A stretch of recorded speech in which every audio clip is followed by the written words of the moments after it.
ನಮಸ್ಕಾರ. K2 ಕನ್ನಡ ನ್ಯೂಸ್ಗೆ ಸ್ವಾಗತ. ವೀಕ್ಷಿಸಿ ಈ ದಿನದ ಸುದ್ದಿಗಳ ರೌಂಡ್ ಅಪ್.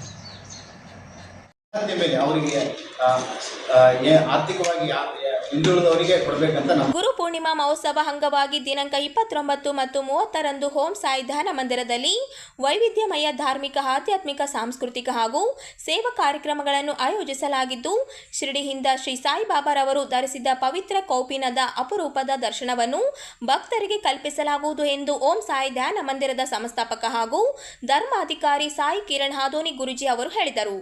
ಅವರಿಂದು ನಗರದ ಸುದ್ದಿಗಾರರೊಂದಿಗೆ ಮಾತನಾಡಿ, ಜುಲೈ 29ರಂದು ಬೆಳಗ್ಗೆ 6ರಿಂದ ರಾತ್ರಿ 10 ಗಂಟೆಯವರೆಗೆ ವಿಶೇಷ ಪೂಜೆ, ಅಭಿಷೇಕ, ಪುಷ್ಪಾಭಿಷೇಕ, ಆರತಿ ಸೇರಿದಂತೆ ವಿವಿಧ ಧಾರ್ಮಿಕ ಕಾರ್ಯಕ್ರಮಗಳು ನಡೆಯಲಿದ್ದು, ಸುಮಾರು 10,000ಕ್ಕೂ ಹೆಚ್ಚು ಭಕ್ತರಿಗೆ ಮಹಾ ಅನ್ನ ಸಂತರ್ಪಣೆ ವ್ಯವಸ್ಥೆ ಮಾಡಲಾಗಿದೆ ಎಂದರು. ಬೆಳಗ್ಗೆ 9 ಗಂಟೆಯಿಂದ ಗುರು ಪೂರ್ಣಿಮಾ ಸಂಗೀತ ಮಹೋತ್ಸವ, ಶಾಸ್ತ್ರೀಯ ಸಂಗೀತ, ನೃತ್ಯ ಹಾಗೂ ನಾಟಕ ಪ್ರದರ್ಶನಗಳು ನಡೆಯಲಿವೆ. ಸಂಜೆ 6:30ಕ್ಕೆ ಶ್ರೀ ಸಾಯಿಬಾಬಾರವರ ಭವ್ಯ ಪಲ್ಲಕ್ಕಿ ಮೆರವಣಿಗೆ ನಡೆಯಲಿದ್ದು, ಸೇವೆ ಸಲ್ಲಿಸಿದ ಸಾಯಿ ಸೇವಕರಿಗೆ ಸನ್ಮಾನ ಹಾಗೂ ಲಕ್ಕಿ ಡ್ರಾ ಮೂಲಕ ಚಿನ್ನ ಮತ್ತು ಬೆಳ್ಳಿಯ ಬಹುಮಾನಗಳನ್ನು ವಿತರಿಸಲಾಗುವುದು ಎಂದು ಹೇಳಿದರು. ಸಾಯಿ ಮಂದಿರದಲ್ಲಿ ಅತ್ಯಂತ ವಿಜೃಂಭಣೆಯಿಂದ ಆಚರಣೆ ಮಾಡುವಂತಹ ಒಂದು ಹಬ್ಬ.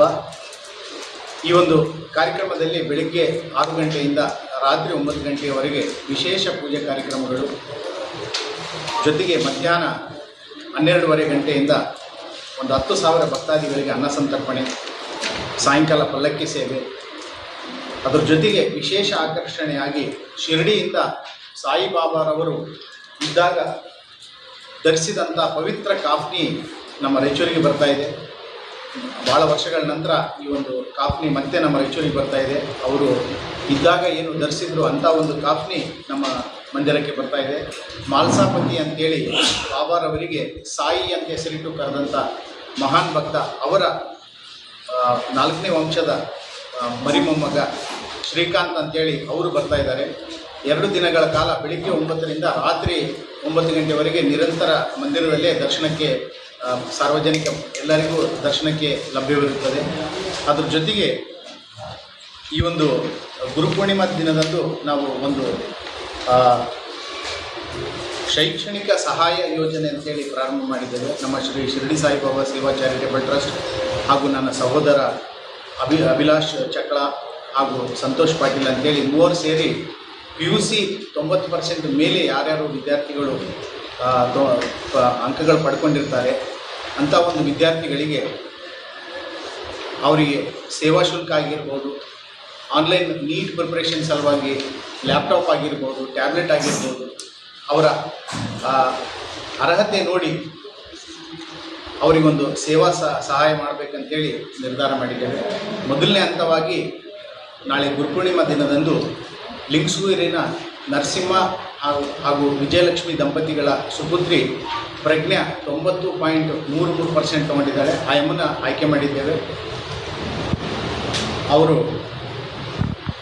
Commerce PUC ಸೈನ್ಸ್ನಲ್ಲಿ 90.33% ತಗೊಂಡಿರ್ತಾರೆ. ಇನ್ನು ಮುಂದಿನ ದಿನಗಳಲ್ಲಿ ಬೇರೆ PUC ಅಲ್ಲದೆ ಬೇರೆ ಎಲ್ಲ ಮಕ್ಕಳಿಗೂ ನಮ್ಮ ಕೈಲಾದಷ್ಟು ಸಹಾಯ, ಆರ್ಥಿಕವಾಗಿ ದುರ್ಬಲರಿಗೆ ಅಂಥವರಿಗೆ ಒಂದು ಎಲ್ಲ ಸಮಾಜದವರ, ಎಲ್ಲ ಧರ್ಮ, ಎಲ್ಲ ವರ್ಗದವರು ಇದರಲ್ಲಿ ಫಲಾನುಭವಿಗಳು ಆಗಬಹುದು ಅಂಥ ಒಂದು ಕಾರ್ಯವನ್ನು ನಾವು ಮಾಡಲಿಕ್ಕೆ ಮುಂದಾಗಿದ್ದೇವೆ.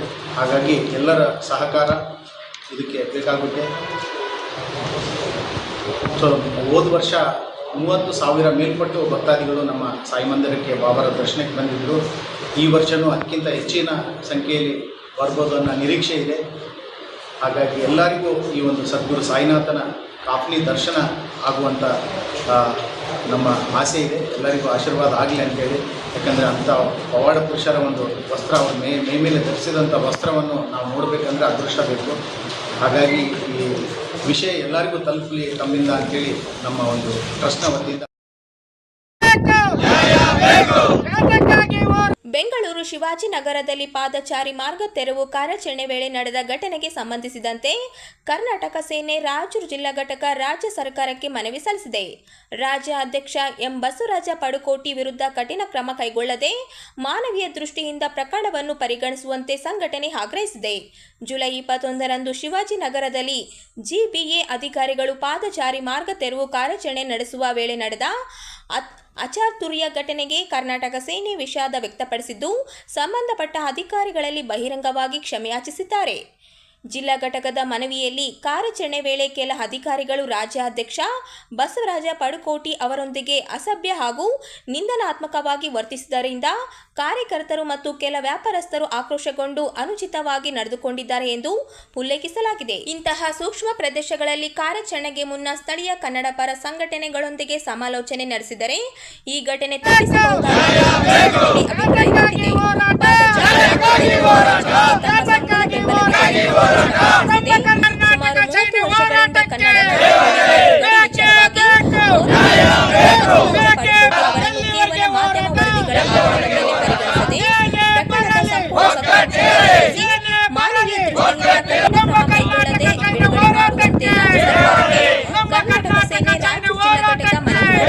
ಕರ್ನಾಟಕ ಸೇನೆ ಜಿಲ್ಲಾ ಘಟಕದಿಂದ ಇವತ್ತು ನಾವು ಒಂದು ಮನವಿ ಪತ್ರನ ಕೊಡ್ಲಿಕ್ಕೆ ಬಂದ್ವಿ. ಆ ಮನವಿ ಪತ್ರ ಏನಂತಂದರೆ, ಇವತ್ತು ನಾವು ಸಂಘಟನೆಕಾರರು ಎಲ್ಲಾದರೂ ಅನ್ಯಾಯ ನಡೆದ್ರೆ, ದೌರ್ಜನ್ಯ ನಡೆದ್ರೆ ಅದನ್ನು ನಾವಿವತ್ತು ಖಂಡಿಸ್ತೀವಿ, ಅದನ್ನು ಕೇಳಲಿಕ್ಕಂತ ಹೋಗ್ತೀವಿ. ಹಾಗಿರುವಾಗ ನಮ್ಮ ರಾಜ್ಯಾಧ್ಯಕ್ಷರಾಗಿರ್ತಕ್ಕಂಥ ಬಸವರಾಜ ಪಡುಕೋಟೆ ಅಣ್ಣನವರು ಅವರ ಒಂದು ಏನು ಕಾರ್ಯಾಲಯ ಏರಿಯಲ್ಲಿ ಬೆಂಗಳೂರಿನ ಶಿವಾಜಿನಗರದ ಒಂದು ಬಸ್ ಸ್ಟ್ಯಾಂಡ್ ಏರಿಯಾದಲ್ಲಿ ದಿನಾಂಕ 21ರಂದು ಅವತ್ತು ಏನು ಅಲ್ಲಿ ಫುಟ್ಪಾತನ್ನು ತೆರವುಗೊಳಿಸಬೇಕಂತ ಒಂದು ಸರ್ಕಾರ ಆದೇಶವನ್ನು ಹೊರಡಿಸಿತ್ತು. ಆ ನಿಟ್ಟಿನಲ್ಲಿ ಅವರು ಒಂದು ಪ್ರಶ್ನೆಯನ್ನು ಮಾಡ್ತಾರೆ. ಏಕಾಏಕಿ ನೀವು ಬಂದು ಅಧಿಕಾರಿಗಳು, BBMP ಅಧಿಕಾರಿಗಳು ಈ ರೀತಿ ಫುಟ್ಪಾತ್ನಲ್ಲಿ ಪಾದಚಾರಿ ರಸ್ತೆಯಲ್ಲಿರ್ತಕ್ಕಂಥ ಏನು ಸಣ್ಣ ಪುಟ್ಟ ಅಂಗಡಿಗಳನ್ನು ಹಾಕಿಕೊಂಡು ಜೀವನ ನಡೆಸ್ತಕ್ಕಂಥ ಇವತ್ತೇನು ಜನರಿದ್ದಾರೆ, ಅವರಿಗೆಲ್ಲ ನೀವು ತೊಂದರೆ ಕೊಡ್ತಾ ಇದ್ದೀರಿ, ಏಕಾಏಕಿ ಬಂದು ಈ ರೀತಿ ಮಾಡ್ತಕ್ಕಂಥದ್ದು ಸರಿಯಲ್ಲ ಅನ್ನೋ ಒಂದು ಮಾತನ್ನು BBMP ಅಧಿಕಾರಿಗಳಿಗೆ ಮಾತಾಡುವಾಗ ಅದು ಒಂದಕ್ಕೊಂದು ಬೆಳೆದು ಒಂದು ವಿಕೋಪಕ್ಕೆ ಹೋಗ್ತದೆ, ಒಂದು ಘರ್ಷಣೆಗೆ ಈಡಾಗ್ತದೆ. ಆ ಸಂದರ್ಭದಲ್ಲಿ ನಡೆದಂಥ ಒಂದು ಘಟನೆ, ಅವರೇನು ಕೊಲೆಗಾರರಲ್ಲ ಅಥವಾ ರೇಪಿಸ್ಟ್ರು ಅಲ್ಲ ಮತ್ತು ಅವರೇನು ಉಗ್ರಗಾಮಿಗಳು ಅಲ್ಲ. ಇವತ್ತು ನ್ಯಾಯ ಕೇಳ್ತಕ್ಕಂಥ ನಿಟ್ಟಿನಲ್ಲಿ ಬಡವರಿಗೆ ಅನ್ಯಾಯ ಆಗ್ತದೆ, ತೊಂದರೆ ಆಗ್ತದೆ ಅಂತ ಕೇಳ್ತಕ್ಕಂಥ ಒಂದು ನಿಟ್ಟಿನಲ್ಲಿ ಅವರು ಕೇಳ್ತಕ್ಕಂಥ ಸಂದರ್ಭದಲ್ಲಿ ಮಾತಿಗೆ ಮಾತು ಬೆಳೆದಿಗೆಸಿ ಅವಾಚ್ಯ ಶಬ್ದಗಳನ್ನು ಅವರು ಅಧಿಕಾರಿಗಳು ಬಳಸಿದಾಗ 21ನೇ ತಾರೀಕು ದಿನ ಸಮಯ 12 ಗಂಟೆಗೆ ನಮ್ಮ ರಾಜ್ಯಾಧ್ಯಕ್ಷರಾಗಿರ್ತಕ್ಕಂಥ ಬಸವರಾಜ ಪಡುಕೋಟಿ ಅಣ್ಣನವರ ಅಲ್ಲಿ ಎಲ್ಲಿಯಪ್ಪ ಶಿವಾಜಿನಗರ ಏರಿಯಾದಲ್ಲಿ ನಮ್ಮ ರಾಜ್ಯ ಕಾರ್ಯಾಲಯ ಇರುತ್ತದೆ.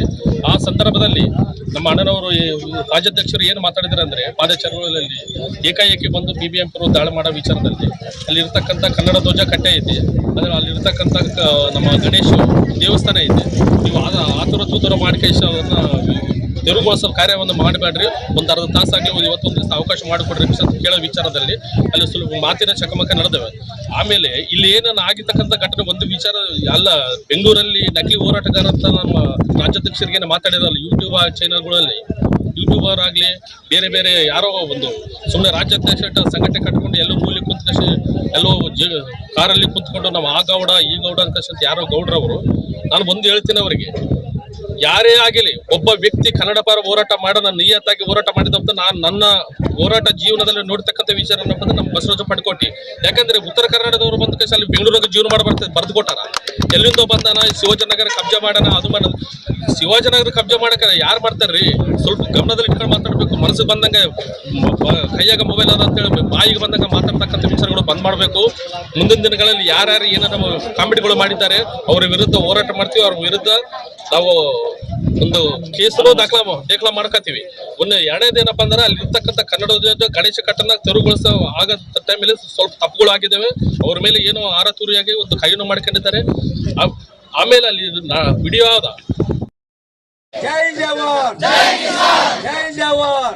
ರಾಜ್ಯದ ಕೃಷಿ ಇಲಾಖೆಯಲ್ಲಿನ ಅವೈಜ್ಞಾನಿಕ ನೇಮಕಾತಿ ರದ್ದುಪಡಿಸುವುದು, ಕೃಷಿ ಶಿಕ್ಷಣದ ಖಾಸಗೀಕರಣ ತಡೆಯುವುದು ಸೇರಿದಂತೆ 4 ಪ್ರಮುಖ ಬೇಡಿಕೆಗಳ ಈಡೇರಿಕೆಗೆ ಆಗ್ರಹಿಸಿ ಕರ್ನಾಟಕ ರಾಜ್ಯ ರೈತ ಸಂಘದ ನೇತೃತ್ವದಲ್ಲಿ ಕೃಷಿ ವಿದ್ಯಾರ್ಥಿಗಳು ಹಾಗೂ ಕೃಷಿ ಪದವೀಧರರು ಇಂದು ಪ್ರತಿಭಟನೆ ನಡೆಸಿದರು. ನಗರದ ಕೃಷಿ ವಿಜ್ಞಾನಗಳ ವಿಶ್ವವಿದ್ಯಾಲಯದ ಎದುರು ರಸ್ತೆ ತಡೆ ನಡೆಸಿದ ಪ್ರತಿಭಟನಾಕಾರರು ಸರ್ಕಾರದ ಕೃಷಿ ಇಲಾಖೆ ರೈತ ಮತ್ತು ವಿದ್ಯಾರ್ಥಿ ವಿರೋಧಿ ನೀತಿಗಳನ್ನು ಅನುಸರಿಸುತ್ತಿದೆ ಎಂದು ಆರೋಪಿಸಿದರು. ಕೃಷಿ ಅಧಿಕಾರಿ ಹಾಗೂ ಸಹಾಯಕ ಕೃಷಿ ಅಧಿಕಾರಿ ಹುದ್ದೆಗಳ ನೇಮಕಾತಿಗೆ ಸಂಬಂಧಿಸಿದ ಕೆಇಎ ಪರೀಕ್ಷೆಯಲ್ಲಿ ಕೊನೆಯ ಕ್ಷಣದಲ್ಲಿ ICAR ಮಾನ್ಯತೆ ಇಲ್ಲದ ಖಾಸಗಿ ರೈ ಟೆಕ್ನಾಲಜಿ ವಿಶ್ವವಿದ್ಯಾಲಯದ ವಿದ್ಯಾರ್ಥಿಗಳಿಗೆ ಅವಕಾಶ ನೀಡಿರುವುದನ್ನು ಪ್ರತಿಭಟನಾಕಾರರು ತೀವ್ರವಾಗಿ ಖಂಡಿಸಿದರು. 2025 ಏಪ್ರಿಲ್ 10ರಂದು ಸುಪ್ರೀಂ ಕೋರ್ಟ್ ನೀಡಿರುವ ತೀರ್ಪಿನ ಪ್ರಕಾರ ನೇಮಕಾತಿ ಪ್ರಕ್ರಿಯೆ ಆರಂಭವಾದ ಬಳಿಕ ಅರ್ಹತಾ ಮಾನದಂಡಗಳನ್ನು ಬದಲಾಯಿಸಲು ಅವಕಾಶವಿಲ್ಲ. ಆದರೂ ಸರ್ಕಾರ ನೇಮಕಾತಿ ನಿಯಮಗಳನ್ನು ಉಲ್ಲಂಘಿಸಿದೆ ಎಂದು ವಿದ್ಯಾರ್ಥಿಗಳಿಗೆ ಒಂದು ದೊಡ್ಡ ಆತಂಕ ಇವತ್ತು ಸೃಷ್ಟಿಯಾಗಿದೆ.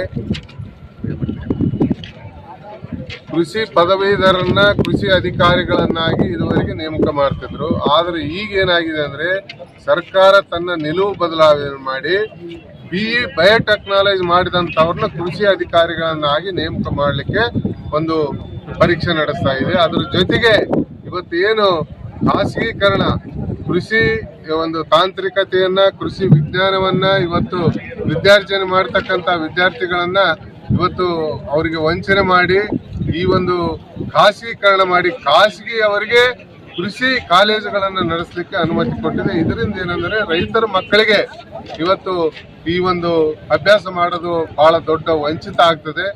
ದುಡ್ಡಿದ್ದವ್ರು ಏನಾದ್ರು ಈಗಾಗಲೇ ಇಂಜಿನಿಯರಿಂಗ್ ಮೆಡಿಕಲ್ ಯಾವ ರೀತಿ ದುಡ್ಡಿದ್ದವ್ರ ಪಾಲಾಗಿದೆ, ಅದೇ ರೀತಿ ಕೂಡ ಇವತ್ತು ಕೃಷಿ ಜ್ಞಾನವೂ ಕೂಡ ದುಡ್ಡಿದ್ದವ್ರ ಪಾಲಾಗ್ತದೆ. ಅವಾಗ ಏನಂತಂದ್ರೆ ಬಹಳ ತೊಂದರೆ ಆಗ್ತದೆ. ಅದರ ಜೊತೆಗೆ ಮತ್ತೆ ಏನಂದ್ರೆ ದೇಸಿ ಅಂತ ಒಂದು ವ್ಯವಸ್ಥೆ ಬಂದಿದೆ. ಇವತ್ತು ಕೃಷಿ ಪದವೀಧರರಿಗೆ ಏನಂದ್ರೆ ಲೈಸೆನ್ಸ್ ಕೊಡ್ತಿದ್ರು ಫರ್ಟಿಲೈಸರು ಮತ್ತು ಕೆಮಿಕಲ್ಸ್ಗೆ. ಈಗ ಯಾರು ಬೇಕು ಅವರಿಗೆ ಕೊಡ್ತಾ ಇದ್ದಾರೆ. ಇದರಿಂದ ಏನಂತಂದ್ರೆ ಅವ್ರು ಏನ್ ಡೀಲ್ ಮಾಡ್ತಾರೋ, ರೈತರಿಗೆ ಏನ್ ಮಾರ್ಗದರ್ಶನ ಮಾಡ್ತಾರೋ, ಏನ್ ಮಾಡೋದಿಲ್ಲೋ ಇದೆಲ್ಲ ಏನಂತಂದ್ರೆ ಬಹುರಾಷ್ಟ್ರೀಯ ಕಂಪನಿಗಳ ಹುನ್ನಾರ ಆಗಿದೆ. ಕೃಷಿ ಕ್ಷೇತ್ರ ಬಹಳ ವಿಶಾಲವಾದಂತ ಕೃಷಿ ಕ್ಷೇತ್ರವನ್ನ, ಕೃಷಿ ಜ್ಞಾನವನ್ನ, ಕೃಷಿ ಮಾರುಕಟ್ಟೆಯನ್ನ ಎಲ್ಲ ಖಾಸಗೀಕರಣ ಮಾಡಿ ಏನಂತಂದ್ರೆ ಬಹುರಾಷ್ಟ್ರೀಯ ಕಂಪನಿಗಳಿಗೆ ಒಪ್ಪಿಸ್ತಕ್ಕಂಥ ಈ ಸರ್ಕಾರದಲ್ಲಿ ನಿಲುವನ್ನ ಇವತ್ತು ನಾವು ಖಂಡನೆ ಮಾಡಿ ಇವತ್ತು ಸಾಂಕೇತಿಕವಾಗಿ ರಸ್ತೆ ತಡೆ ಚಳವಳಿ ಮಾಡಿದ್ದೇವೆ. ಮುಂದೆ ಇದು ಕರ್ನಾಟಕ ರಾಜ್ಯ ರೈತ ಸಂಘದ ಹೋರಾಟವಾಗಿ ಪರಿಣಾಮ ಬೀರ್ತದೆ. ನಾವು ಈಗಾಗಲೇ ಮುಖ್ಯಮಂತ್ರಿಗಳಿಗೆ, ಉಪಮುಖ್ಯಮಂತ್ರಿಗಳಿಗೆ ಈ ವಿಷಯವನ್ನ ಗಮನಕ್ಕೆ ತಂದು ಕೂಡಲೇ ಈ ಪ್ರಕ್ರಿಯೆಯನ್ನ ಕೃಷಿ ಪದವೀಧರರಿಗೆ ಮಾತ್ರ ಕೃಷಿ ಅಧಿಕಾರಿಗಳ ನೇಮಕ ಮಾಡಲಿಕ್ಕೆ ಅನುಕೂಲ ಮಾಡಿಕೊಡಬೇಕು, ಬೇರೆಯವ್ರಿಗೆ ಮಾಡಿಕೊಡಬಾರ್ದು ಅಂತ ಹೇಳಿ ಈ ಸಂದರ್ಭದಲ್ಲಿ ನಾನು ಒತ್ತಾಯ ಮಾಡ್ತೀನಿ.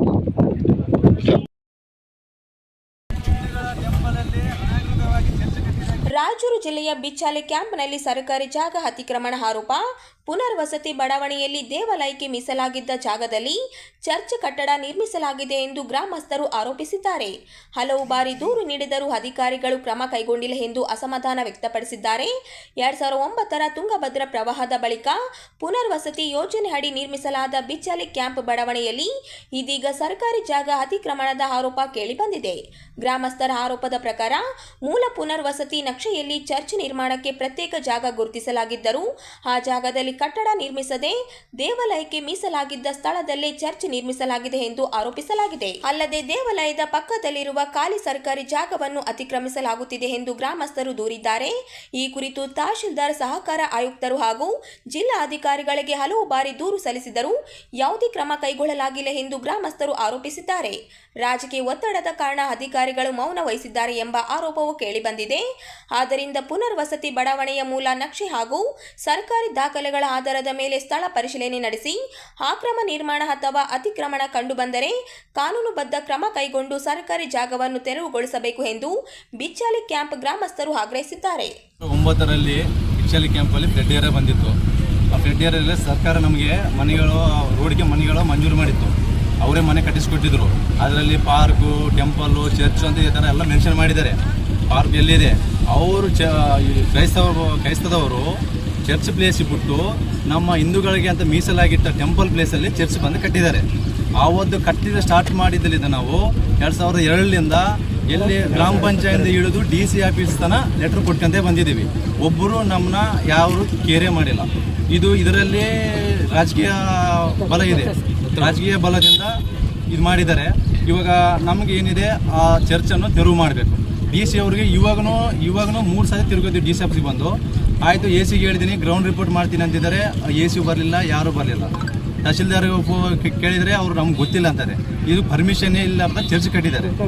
ಪರ್ಮಿಷನ್ ಯಾರು ಕೊಟ್ಟರು? ಹಿಂದೂಗಳಿಗೆ ಅಂತ ಮೀಸಲಿಟ್ಟ ಟೆಂಪಲ್ ಪ್ಲೇಸಲ್ಲಿ ಚರ್ಚ್ ಕಟ್ಟಕ್ಕೆ ಪರ್ಮಿಷನ್ ಯಾರು ಕೊಟ್ಟರು? DC ಕೊಟ್ರ, AC ಕೊಟ್ರ, ತಹಶೀಲ್ದಾರ್ ಕೊಟ್ರ, ಇಲ್ಲ ಹುಳ್ಕೇರ್ನಿ ಕೊಟ್ರ, ಯಾರು ಕೊಟ್ಟರು? ಇದಕ್ಕೆ ನಮ್ಗೆ ನ್ಯಾಯ ಬೇಕು. ಎಷ್ಟು ಹೊಜ್ಜಿದ್ರೆ ಈ ಚರ್ಚನ್ನು ತೆರವುಗೊಳಿಸಿ ಆ ಚರ್ಚ್ ಇದ್ದ ಪ್ಲೇಸಲ್ಲಿ ನಮ್ಗೆ ಟೆಂಪಲ್ ಕಟ್ಟಕ್ಕೆ ಅವಕಾಶ ಮಾಡಿಕೊಡ್ಬೇಕು. ಇದೇ ಯಾವುದೇ ಕೆಲಸ ಆಗಲಿಲ್ಲ ಅಂದರೆ ನಮ್ಮದು ಉಗ್ರ ಹೋರಾಟ ಮುಂದುವರುತ್ತೆ. ನಿನ್ನೆ ಮೊನ್ನೆ ಬಂದು ಊರೊಳಗೆ ಬಂದು ರಾಯಚೂರಿಂದ ಗುಂಡಗಿರಿಯಿಂದ ಗುಂಡೆಗಳನ್ನ ಕರೆಸಿದ್ದಾರೆ ಊರಿನೊಳಗಡೆ. ನಮಗೆ ಬಂದು ನಾವು ಅಲ್ಲಿ ಇವಾಗ ಒಂದು ಮೂರ್ತಿಯನ್ನು ಇಟ್ಟಿದ್ದೀವಿ. ಸದ್ಯ 3 ದಿನ ಆಯ್ತು ಆಂಜನೇಯ ಮೂರ್ತಿ ಜಂಡ ಇಟ್ಟಿದ್ದೀವಿ. ಅದು ಇಟ್ಟಿದ್ದ ಕಾರಣ ಅವ್ರು ಬಂದು ನಮ್ಮನ್ನು ಓಡಿಯೋಕೆ ಬರ್ತಿದ್ದಾರೆ. ರಾಯಚೂರಿಂದ ಗುಂಡೆಗಳು ಬರ್ತಾ ಇದ್ದಾರೆ. ಚಾಕು ಚೂರಿ ಇವಾಗ ತಗೊಂಬರ್ತಾರೆ, ಕಾರ್ ಹಾಕೊಂಬರ್ತಾರೆ. ಬಂದು ನಮ್ಮನ್ನೇ ಪರ್ಮಿಷನ್ ಕೇಳ್ತಾರೆ, ನಿಮ್ನ ಯಾರು ಇಟ್ಟಕ್ಕಂತ. ಅವ್ರು ಪರ್ಮಿಷನ್ ಇರೋದ ಮೊದಲು ಕಟ್ಟಿದವರು ಅವರು. ನಮ್ಮ ಹಿಂದೂಗಳಿಗೆ ಮೀಸಲಾಗಿರ್ತವಂಥ ಪರ್ಟಿಕ್ಯುಲರ್ ಆಗಿ ಮ್ಯಾಪಲ್ಲಿ ಮೀಸಲಾಗಿದೆ, ಪರ್ಟಿಕ್ಯುಲರ್ ಇದ್ದ ಪ್ಲೇಸು. ಅದು ಬಿಟ್ಟು ಅವರು ನಮ್ಮನ್ನ ಪರ್ಮಿಷನ್ ಕೇಳ್ತಿದ್ದಾರೆ. ನಮ್ಮ ಪ್ಲೇಸಲ್ಲಿ ನಾವು ಕಟ್ಟಿದ್ರು, ಅವ್ರು ನಮ್ಮ ಪ್ಲೇಸಲ್ಲಿ ಕಟ್ಟಿ ನಮ್ಮನ್ನೇ ಪರ್ಮಿಷನ್ ಕೇಳ್ತಿದ್ದಾರೆ. ಅವ್ರು ಯಾವುದೇ ಪರ್ಮಿಷನ್ ಇಲ್ಲದೆ ಕಟ್ಟಿದ್ದಾರೆ. ಇದು ಏನಿದೆ ಇವರು DC ಅವರು ಇದನ್ನು ಪರಿಷ್ಕಾರ ಮಾಡಬೇಕು. ಇಲ್ಲಾಂದರೆ ನಮ್ಮ ಉಗ್ರ ಹೋರಾಟ ಮುಂದುವರುತ್ತೆ. ಮುಂದೆ ಆಗೋದಕ್ಕೆ ಯಾವುದೇ ಅನಾಹುತಗಳಿಗೆ ಈ DC AC ಇವರೇ ಜವಾಬ್ದಾರರಾಗಿರುತ್ತಾರೆ. ಇದು ನಮ್ಮ ಊರಿನವರ ಮನವಿ. ತಮ್ಮ ಹೆಸರು? ನಮ್ಮ ಹೆಸರು ರಾಮಕೃಷ್ಣ ಅಂತ.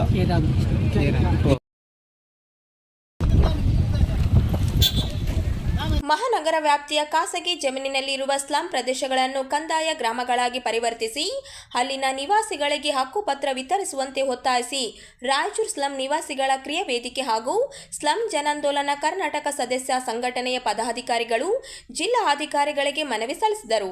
ನಗರದ ವಾರ್ಡ್ ನಂಬರ್ 6ರ MM colony, Osur Janata colony, ward number 23ರ ಕಾಕನಕೆರೆ ಹಾಗೂ ವಾರ್ಡ್ ನಂಬರ್ 19ರ ನವಾಬ್ಗಡ್ಡ ಸೇರಿದಂತೆ ಖಾಸಗಿ ಜಮೀನಿನಲ್ಲಿರುವ ಸ್ಲಂಗಳಲ್ಲಿ ಹಲವು ದಶಕಗಳಿಂದ ಸಾವಿರಾರು ಕುಟುಂಬಗಳು ದಾಖಲೆ ರಹಿತವಾಗಿ ವಾಸಿಸುತ್ತಿದ್ದು ಸರ್ಕಾರದ ವಿವಿಧ ಕಲ್ಯಾಣ ಯೋಜನೆಗಳ ಸೌಲಭ್ಯಗಳಿಂದ ವಂಚಿತರಾಗಿದ್ದಾರೆ ಎಂದು ಮನವಿಯಲ್ಲಿ ತಿಳಿಸಲಾಗಿದೆ. ಈ ಸ್ಲಂಗಳಲ್ಲಿ ದಲಿತರು, ಅಲ್ಪಸಂಖ್ಯಾತರು, ಹಿಂದುಳಿದ ವರ್ಗದವರು ಹಾಗೂ ಬಡ ಕೂಲಿ ಕಾರ್ಮಿಕರು ಹೆಚ್ಚಿನ ಸಂಖ್ಯೆಯಲ್ಲಿ ವಾಸಿಸುತ್ತಿದ್ದು ಸುಮಾರು 40 ವರ್ಷಗಳಿಂದ ಮನೆಗಳ ಹಕ್ಕುಪತ್ರಕ್ಕಾಗಿ ಕಾಯುತ್ತಿದ್ದಾರೆ. ಸರ್ಕಾರ ಈ ಸಂಬಂಧ ಸುತ್ತಲೇ ಹೋರಾಡಿಸಿ ಹಲವು ವರ್ಷಗಳು ಕಳೆದಿದ್ದರೂ ಜಿಲ್ಲಾ ಆಡಳಿತ ಹಾಗೂ ಕಂದಾಯ ಇಲಾಖೆ ಅಗತ್ಯ ಕ್ರಮ ಕೈಗೊಂಡಿಲ್ಲ ಎಂದು ಸಂಘಟನೆಯು ಆರೋಪಿಸಿದೆ. ಆದ್ದರಿಂದ ಸರ್ಕಾರದ ಸುತ್ತಲೇ ಹಾಗೂ ಭೂ ಸುಧಾರಣಾ ಕಾಯ್ದೆಯ ನಿಯಮಗಳಂತೆ ಖಾಸಗಿ ಸ್ಲಂ ಪ್ರದೇಶಗಳನ್ನು ಕಂದಾಯ ಗ್ರಾಮಗಳಾಗಿ ಪರಿವರ್ತಿಸಿ ಅರ್ಹ ನಿವಾಸಿಗಳಿಗೆ ಹಕ್ಕುಪತ್ರಗಳನ್ನು ವಿತರಿಸುವ ಮೂಲಕ ಶಾಶ್ವತ ನೆಲೆ ಕಲ್ಪಿಸಬೇಕೆಂದು ಸಂಘಟನೆಯು ಮನವಿ ಮಾಡಿದೆ. ಇಂದು ರಾಯಚೂರು ಸ್ಲಂ ನಿವಾಸಿಗಳ ಕ್ರಿಯಾ ವೇದಿಕೆ ಸ್ಲಂ ಜನಾಂದೋಲನ ಕರ್ನಾಟಕ ಸಂಘಟನೆಯಿಂದ ಜಿಲ್ಲಾಧಿಕಾರಿಗಳಿಗೆ ನಾವು ಪ್ರತಿಭಟನೆ ಮುಖಾಂತರ ಮನವಿ ನೀಡಿ ಮನವಿಯಲ್ಲಿ 2022ರಲ್ಲಿ ಏನು ಸರ್ಕಾರ ಸುತ್ತುವಳಿ ಪ್ರಕಾರ ಕಂದಾಯ ಗ್ರಾಮಗಳ ಸ್ಲಂಗಳನ್ನು, ಖಾಸಗಿ ಸ್ಲಂಗಳನ್ನು ಕಂದಾಯ ಗ್ರಾಮಗಳನ್ನಾಗಿ ಪರಿವರ್ತಿಸಿ ಹಕ್ಕುಪತ್ರ ನೀಡಬೇಕಂತೇಳಿ ಏನು ಸರ್ಕಾರ ಸುತ್ತುವಳಿ ಹೊರಡಿಸಿದೆ. ಆ ಸುತ್ತುವಳಿ ಪ್ರಕಾರ ರಾಯಚೂರು ನಗರದಲ್ಲಿ ಸುಮಾರು 20ಕ್ಕೂ ಹೆಚ್ಚು ಖಾಸಗಿ ಸ್ಲಂಗಳಲ್ಲಿ, ಖಾಸಗಿ ಜಮೀನಿನಲ್ಲಿ ವಾಸ ಮಾಡತಕ್ಕಂಥ ಬಡ ಜನರು, ದಲಿತರು, ಅಲ್ಪಸಂಖ್ಯಾತರು, ಕೂಲಿ ಕಾರ್ಮಿಕರು ಇವರು ಯಾವುದೇ ಹಕ್ಕುಪತ್ರಗಳಿಲ್ಲದೆ ಮೂಲಭೂತ ಸರ್ಕಾರದ ಯೋಜನೆಗಳ ಮೂಲಭೂತ ಸೌಲಭ್ಯಗಳ ಪಡೆಯದೆ ವಂಚನೆಗೊಳಗಾಗಿದ್ದಾರೆ. ಅವರಿಗೆ ಮುಖ್ಯವಾಹಿನಿಗೆ ತರಲು ಮತ್ತು ಅವರ ಸರ್ಕಾರದ ಯೋಜನೆಗಳನ್ನು ಪಡೆಯಲು ಈಗಾಗಲೇ ಸರ್ಕಾರ ಏನು ಸುತ್ತುವಳಿ ಹೊರಡಿಸಿದೆ. ಕಂದಾಯ ಖಾಸಗಿ ಜಮೀನುಗಳಲ್ಲಿ ವಾಸವಾಗಿರ್ತಕ್ಕಂಥ ಭೂಮಿಯನ್ನು ಮತ್ತು ಸ್ಲಂ ಜನರಿಗೆ ಕಂದಾಯ ಗ್ರಾಮಗಳನ್ನಾಗಿ ಪರಿವರ್ತಿಸಿ ಅವರಿಗೆ ಹಕ್ಕುಪತ್ರಗಳನ್ನು ನೀಡಬೇಕಂತೇಳಿ ಸುತ್ತುವಳಿ ಹೊರಡಿಸಿದೆ. ಅದರ ಪ್ರಕಾರ ಏನು ತಹಸೀಲ್ದಾರರು ಮತ್ತು ಸಂಬಂಧಪಟ್ಟ ಅಧಿಕಾರಿಗಳು ಆ ಒಂದು ಸ್ಲಂಗಳನ್ನು ಸರ್ವೆ ಮಾಡಿ ಆ ಸ್ಲಂಗಳಿಗೆ 2E ಪ್ರಕಾರ ಹಕ್ಕುಪತ್ರಗಳನ್ನು ನೀಡಬೇಕಂತೇಳಿ ನಾವು ಈ ಮುಖಾಂತರ ಇವತ್ತು ಜಿಲ್ಲಾಧಿಕಾರಿಗಳಿಗೆ ಒತ್ತಾಯ ಮಾಡಿದ್ದೇವೆ. ये बहुत ही जो भी राज्यों में संगठन सृजन अभियान का सिलेक्शन प्रोसेस कंप्लीट हुआ है, बहुत ही सक्सेसफुल हुआ है. ये हुआ कि यार ये यहाँ पे प्रॉब्लम आया है, यहाँ पे हम सही ऐसी इशू अभी तक कहाँ भी नहीं आया है. सो मेरा भी ये हम सक्सेसफुली ये प्रोग्राम कंप्लीट करेंगे ये प्रोग्राम कंप्लीट करने में कार्यकर्ता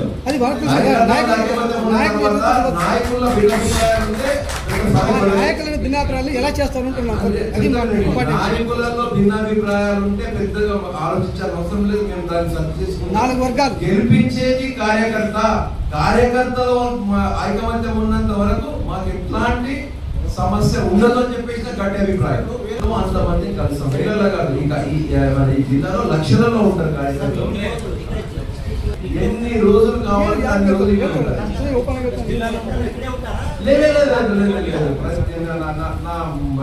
షెడ్యూల్ కూడా ఒక ఈవినింగ్ లోపల రిలీజ్ చేస్తా. రాయచూరులో ఉండేది ఒక రకంగా చెప్పాలంటే కేవలం ఈ రోజే, తర్వాత మొత్తం రాయచూరు డిస్ట్రిక్ట్ మొత్తం ఇంకోటి ఏంటంటే మినిమం ప్రతి బ్లాక్ నేను విజిట్ చేస్తాను. తర్వాత నా షెడ్యూల్ पार्टी अच्छा इसके ऊपर ये होना चाहिए अध्यक्ष को। अभी पिछले में मैं जो सुना हूँ, जो बसवराज पाटिल इटकी जी जो विधान परिषद के माजी सदस्य है, उनके अवधि में भी अच्छा काम उन्होंने किए, लेकिन आज जो नया करना चाह रहे सबका सपोर्ट और सबका ओपिनियन पूछने के वास्ते AICC आए। तो इसलिए हम सभी लोगों को मैं विनती करता हूँ, हमारे पार्टी के जो भी मुखर लोग हैं और जो कार्यकर्ता लोग हैं, सभी मिलकर अगर आप पूरा हम लोगों को अच्छा सहकार करें तो बिल्कुल एक डिस्ट्रिक्ट कांग्रेस कमेटी के अध्यक्ष जो आगे आने वाले चुनाव है, तालुक पंचायत, जिला पंचायत, ग्राम पंचायत और थोड़े ही दिन में विधानसभा और पार्लियामेंट में चुनाव आ जाएगा 2028-2029।